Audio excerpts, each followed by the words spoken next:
जय गणनायक गणपते जय गणराज गणेश। जय त्रिशूलधरि त्रिपुरहरि त्रिगुणातीत महेश। जय गुरुवर जय इष्टवर सीताबर हृदयेषु। सुजय जय भारत भारती सुजय जय भारत देश। नमो नमो निरंजनम नमस्कार गुरुदेवता। वंदनम सर्वसाधुवा प्राणामां पारांगता। वसुदेवसुतं देवं कंसचारूढमर्दनं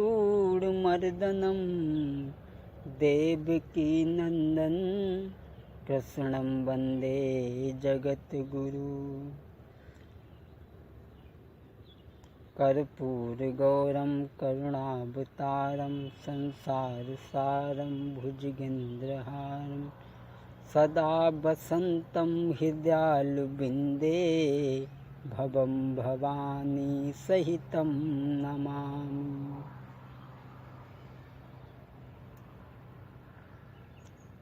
राजीवायतलोचनं धृतजटाजूटेन संशोभितं सीतालक्ष्मणं पथिगतं रामाभिरामं भजे।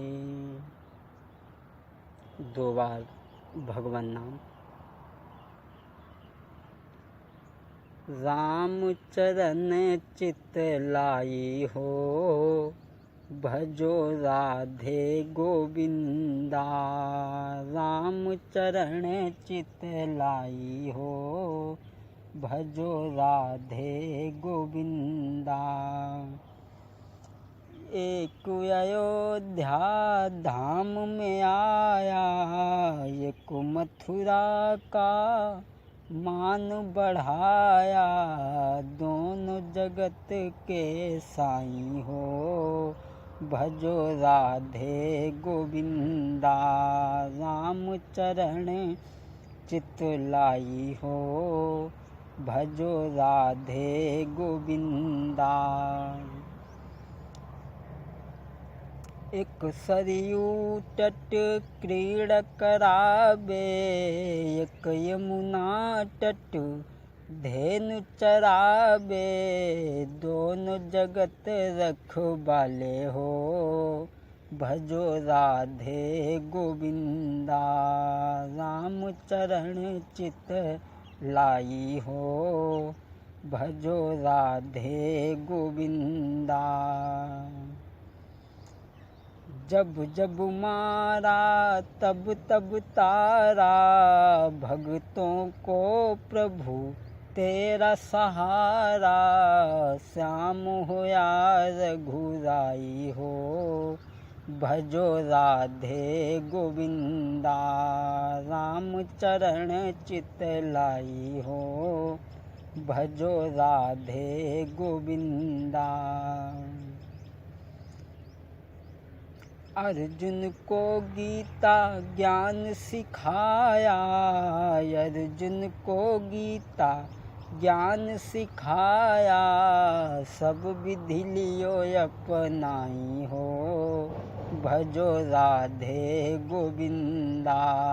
राम चरण चित लाई हो भजो राधे गोविंदा।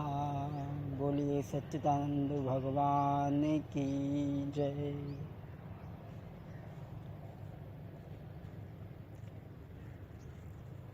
जो हम सब लोगों को राम कथा सुनने का अवसर प्राप्त हुआ है,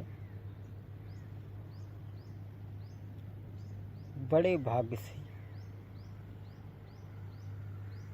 स्वामी जी ने भी लिखा है कि बड़े भाग्य पाइए सत्संगा। जब बहुत बड़ा भाग्य होता है हमारा और आपका, जब कथा या सत्संग सुनने को प्राप्त होता है।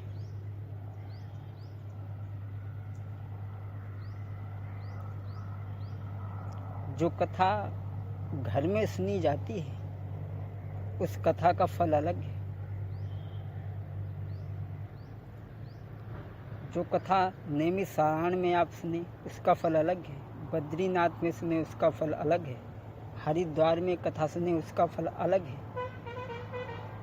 और इस शरीर का भी फल है। जानते हो पीछे वालों? पीछे का है भागत, आगे बढ़ के बैठो। इस शरीर का भी कोई फल है। बाबा जी ने लिखा है,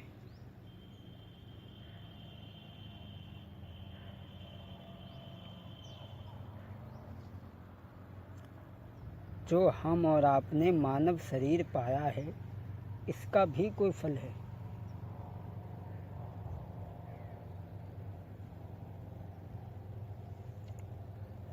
शरीर तो मानव का भी है, शरीर तो कुत्ते का भी है। कुत्ता का चाहते हम कुत्ता न रहे। अपना शरीर सबको प्यारा है। कुत्ता का डंडा लेके रपटाबो भाग जाते। कुत्ता का चाहते हम कुत्ता न रहे। लेकिन मैं इस शरीर की फल की बात बता रहा हूँ।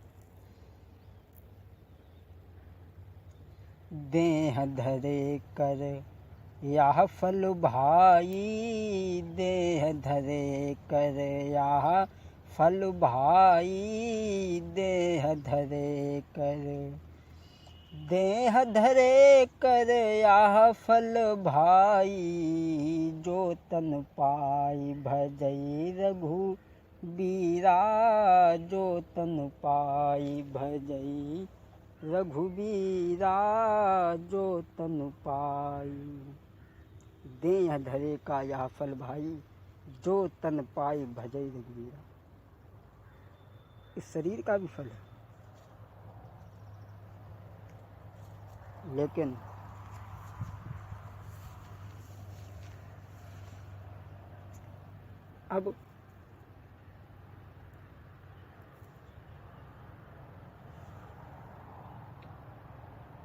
अब हमें करना क्या है?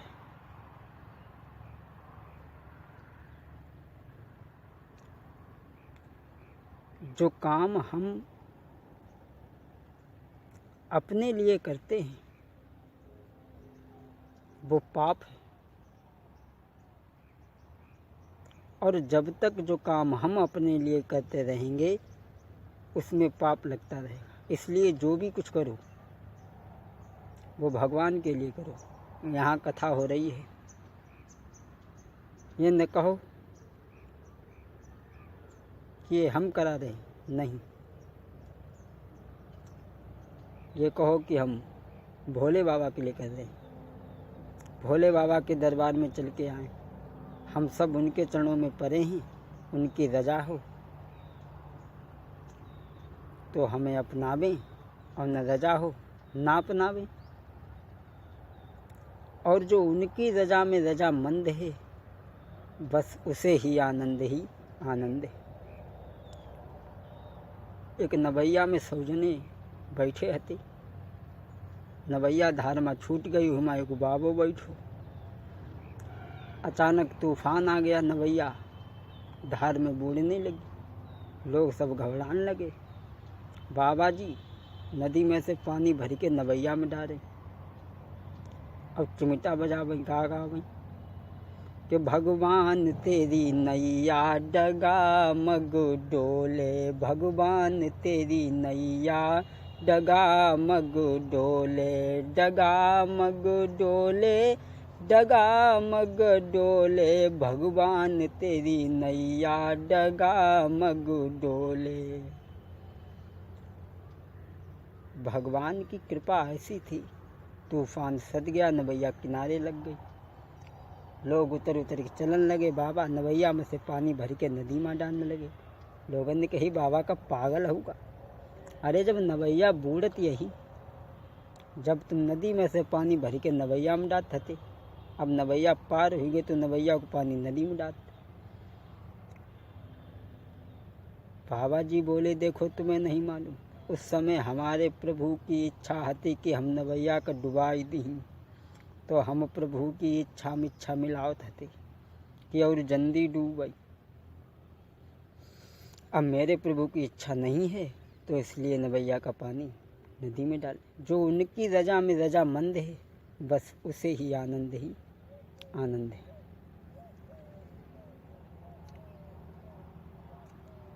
लेकिन अगर केहू से कहो कि चलो यार कथा सुनियावे चले तो लोग का कथा सुनन का चलते कथा सुनन तो मनता बहुत है तो लेकिन घर में बड़ो भार हुआ। ये भार क्या है? आओ भार हम बता दें आपको।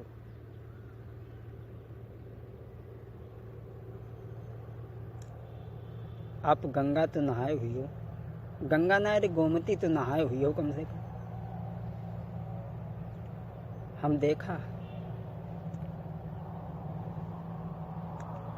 लोग गंगा में डुबकी लगाओत बहुत देर तक नीचे रहत, ऊपर नाई आवत, सांस फूंत जब ऊपर आउत देर तक हिमा झुके रात का सब पाप धुल जाए। लेकिन शरीर का हनभाव, शरीर पापी ना पापी है मन गंगा जी में घुसन ना। मन बैठो हुआ जहाँ झोरा झंडा धरो का हाथ कोई ले ना जाए, कोई ले ना जाए। शरीर को साफ कर, स्नान किया,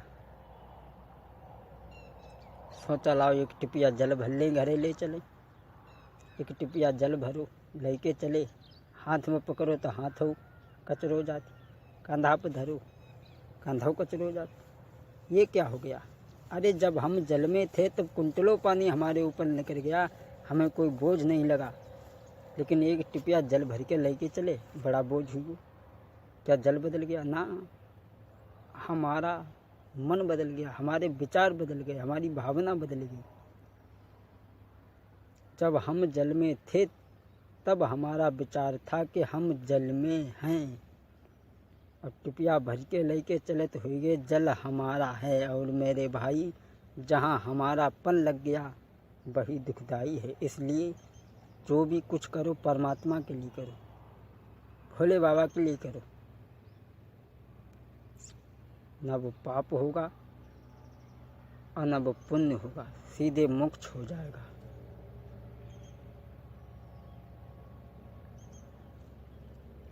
क्योंकि गीता में भी अर्जुन ने भगवान श्री कृष्ण से कहा था कि प्रभु मैं नहीं मारूंगा, मुझे पाप लगेगा। तो भगवान ने कहा था अर्जुन ये जो कुछ हो रहा है और जो करा रहा हूँ ये सब मेरे द्वारा हो रहा है। इसलिए जो प्राणी सब कुछ परमात्मा पर ही अर्पण कर देता है उसे न पुण्य लगता है न पाप, सीधे मोक्ष हो जाता है। और एक बात और सुन लो, लोग कहते पाप न करियो ना। अगर पाप ज़्यादा है तो पाप भोगा नहीं हो, अब पुण्य ज़्यादा है तो पुण्य भोगा नहीं हो। जब तक पाप और पुण्य का पलड़ा बराबर नहीं होगा तब तक मोक्ष नहीं होगा। मत रहो पैदा हो रहा हो, मत रहो पैदा हो रहा। खैर आओ अब हम आपको कथा में प्रवेश करावें कि भगवान का राम बनने का कारण क्या है। परमात्मा को राम बनने की जरूरत क्या पड़ी? इस बात को बड़े ही प्रेम के साथ में सभी लोग श्रवण करें।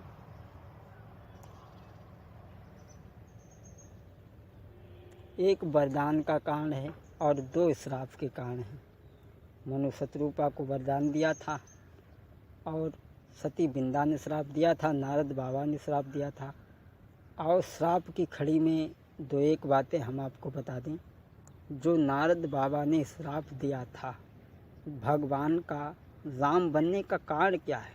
आइए सबसे पहले इस प्रश्न की ओर गौर करते हैं। भगवान की पावन कथा।